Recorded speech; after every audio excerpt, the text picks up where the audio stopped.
biz Əhl-i Beytin davranış tərzində belə görürük ki, onlar nə qədər əhdə vəfalı olublar və nə dərəcədə öz həyat tərzlərində bunu bariz şəkildə göstəriblər.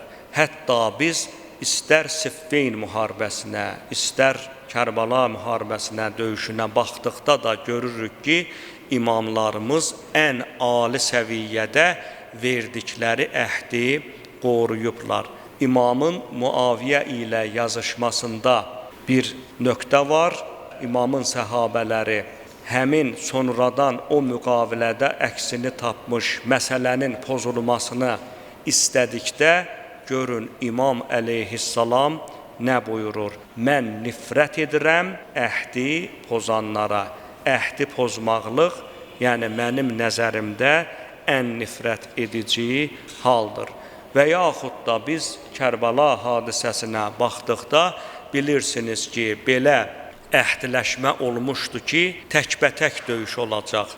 Təkbətək əvvəl qarşı tərəfdən kim gəldisə, İmam əleyhissalamın ordusundan müqabil çıxanlar bir anda qarşı tərəfi məhv elədilər. Nəhayətdə bəzi mənbələrdə göstərilir ki, Lə'nətullahi aleyh Şimr ibn Zilcövşən Ömər Sədə deyir ki, təkbətək bizim işimiz alınmayacaq.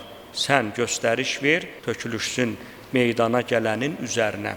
Belə də olur. İmam Hüseyin əleyhissalama deyilir ki, bizə də izin verilsin, biz də kütləvi şəkildə hücum eləyək. İmam əleyhissalam orada da məşhur cümləsini buyurur. Biz Əhl-i Beyt heç vaxtı verdiyimiz vədəyə xilaf çıxmarıq. Yəni qabaqcadan əhd etmişdik ki, döyüş təkbətək olacaq.